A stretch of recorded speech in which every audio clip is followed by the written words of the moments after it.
అమ్మా, నా వల్ల కావట్లేదురా, రొప్పి వస్తుంది. కానీ యువరాణి ఎంత అందంగా ఉంది. నాకెందుకో యువరాణి కంటే ఆ అమ్మాయి అందంగా ఉన్నట్టుంది. అయ్యగారు మనసు పడ్డట్టున్నారు. మీరే నా దొంగ ఎదవలు. దొరికుంటే ఈ పాటికి మిమ్మల్ని ఉరి తీసేసేవాళ్ళు. అదట్టుంచు, ఆ అమ్మాయి ఎవరు? ఏయ్, చెప్తావా? నీ విషయం బయట పెట్టమంటావా? చెప్పు. చెప్పవే, ఎవరా అమ్మాయి? భానుమతి, రాజుగారి అన్న కూతురు. తను చిన్నపిల్లగా ఉండగానే వాళ్ళ అమ్మ నాన్న చనిపోయారు. రాజావారు వారి కొడుకు గజేంద్ర భూపతే తనని పెంచారు. తను యువరాణితో పాటే చదువుకుంటుంది. రాజావారు వాళ్ళ కొడుకు తన నాన్నని చంపారని ఊరంతా పుకారుంది. రాజావారికి ఒక కుంపుడు గత్తుందని, వారికి క్రాంతి అని ఒక కొడుకున్నాడని బయట అందరు అనుకుంటున్నారు. ఎవరెవరుకున్నారో, ఎవరెవరికి పుట్టారో రాజావారి కుటుంబం అంతా గందరగోళం. వాళ్ళ చావేదో వాళ్ళని చావనే. నాకెందుకో మనం ఎవరో తెలిసి కూడా మన చెయ్యి పట్టుకొని మన ప్రాణాలు కాపాడిన ఆ అమ్మాయి అందంగా ఉన్నట్టుంది. నువ్వు ముందున్నావు కాబట్టి నీ చేయి పట్టుకుంది. అదే నేను ముందుంటే నా చేయి పట్టుకుంది. లేవు కదా, మూసుకుని ఉండు.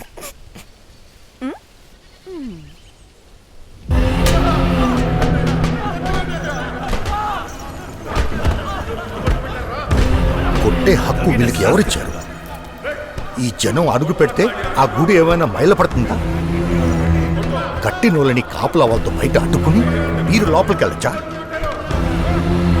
ఇక్కడ సమస్య ఎవరి నమ్మకాల వల్ల కాదు, కానీ ఆ నమ్మకాలు మన జీవితాల్ని శాసించినప్పుడే సమస్య.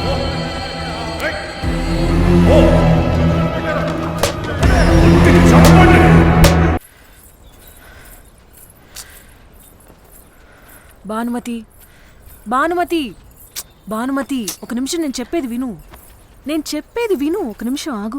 బాగా ఆలోచించి నిర్ణయం తీసుకో. ఎందుకు తొందరపడుతున్నావు?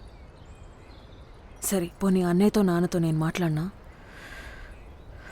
నేను నిర్ణయించుకున్నాను. నువ్వు ఇక్కడ ఉండకు, మెడ్రాస్కి వెళ్ళిపో. కొంచెం నిదానంగా ఆలోచించి నిర్ణయం తీసరే. నువ్వు వెళ్ళిప్పుడు. సరే, నువ్వు ఇక్కడే ఉండు, నేను ఇప్పుడే వస్తా. ఎక్కడికి వెళ్ళదు, ఇక్కడే ఉండు. శకుంతల, నువ్వు ఉండు, నేను వస్తా అన్నాగా.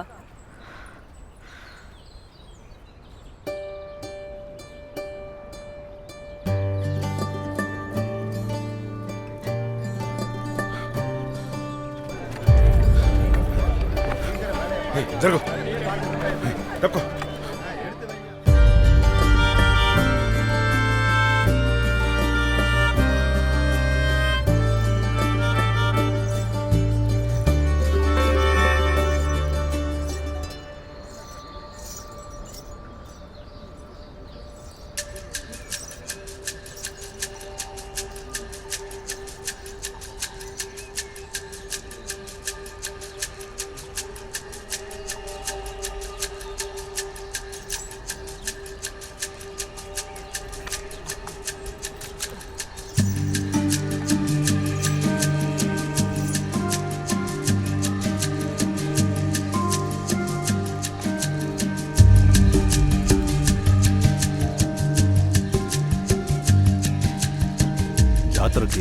మహారాజా, చిన్న యువరాణి భానుమతి గారు లేచిపోతున్నట్టు కనకపట్ట గారికి తెలిసింది. ఆయన మన వాళ్ళతో వెళ్ళి పట్టుకుంటున్నారు.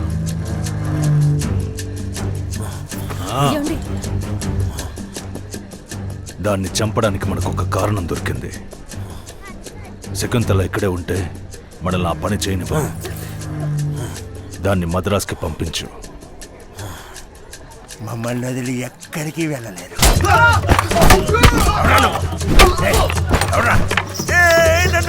అసలే పిల్లలు గలవాడిని.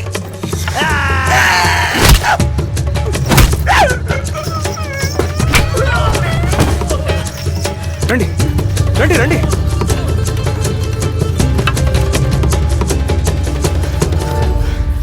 వెళ్ళిపోండి.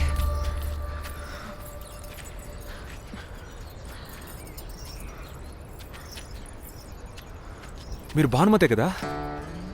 ఎందుకు వాళ్ళు మిమ్మల్ని తరుగుతున్నారు? నేను మీకు గుర్తున్నానా? ఆ రోజు నేను మండపంలో ఉంటే మీరు నా చేయి పట్టుకొని ఎవరు నువ్వు? నన్ను వాళ్ళ నుంచి కాపాడింది తెలిసినానేనా? కృతజ్ఞతలు మిత్రమా. నువ్వు నాతో వస్తున్నందుకు నీకు ఎంత పెద్ద ప్రమాదమో నాకు తెలుసు భానుమతి. నేను మా సంఘం నీకెప్పుడో ఏ లోటు రాకుండా చూసుకుంటాం. రా రా భానుమతి. కృతజ్ఞతలు మిత్రమా. Thank you.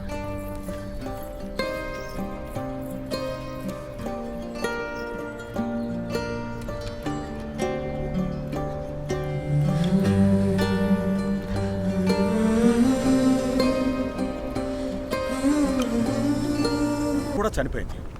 అసలే ఊళ్ళో వాళ్ళని హింసిస్తున్నారు. నిన్న వీడి గుళ్ళోకి వెళ్ళినప్పుడు మిగిలిన వాళ్ళందరినీ చావగొట్టారు. అది చాలదన్నట్టు ఇప్పుడు మళ్ళీ గుళ్ళోకి వెళ్ళాడు. మీరుండండి, వాడితో నేను మాట్లాడతా. అగ్ని, ఏంట్రా ఇది? ఏంటి నువ్వు చేస్తున్న పని? నేను సైన్యంలోకి వెళ్తా శివన్న. ముందే ఆలోచన ఉంది, ఇప్పుడు నిర్ణయం చేసుకున్నా.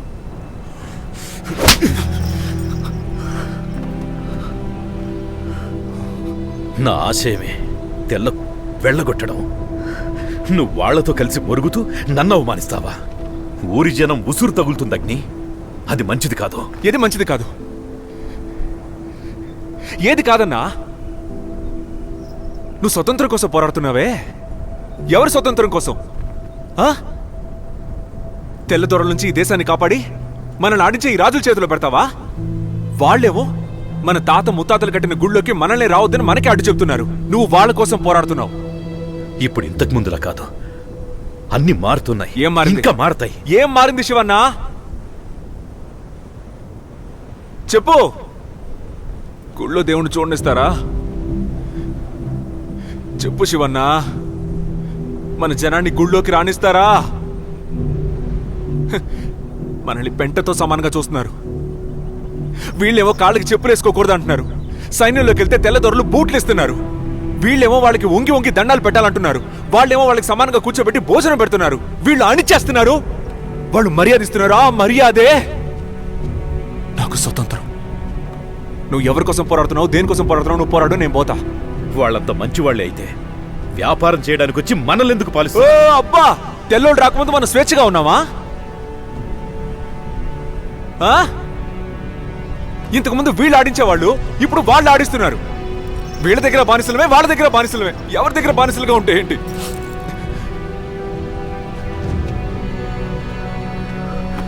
రే అగ్ని, అమ్మే గనక ఉండుంటే నిన్ను వెళ్ళనిచ్చేదా?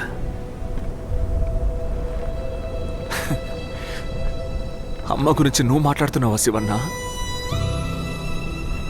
తను చనిపోయేటప్పుడు కూడా నీ పేరే తలుచుకుంది. నేను ఒకనున్నానో లేదో కూడా పట్టించుకోలే. అప్పుడేమయ్యావు శివన్న?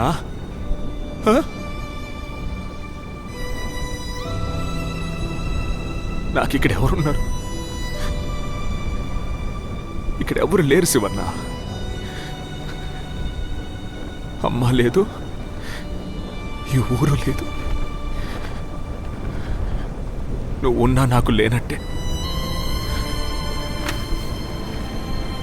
నేను సైన్యంలోకి వెళ్తున్నాను. జీవితంలో మనం తీసుకున్న నిర్ణయం తప్పైతే అది విధి అని చెప్పి దేవుడనే వాడి మీద నింద మోపుతారు. కానీ అది దేవుడి నిర్ణయమా లేక మనిషి నిర్ణయమా? చెప్పు.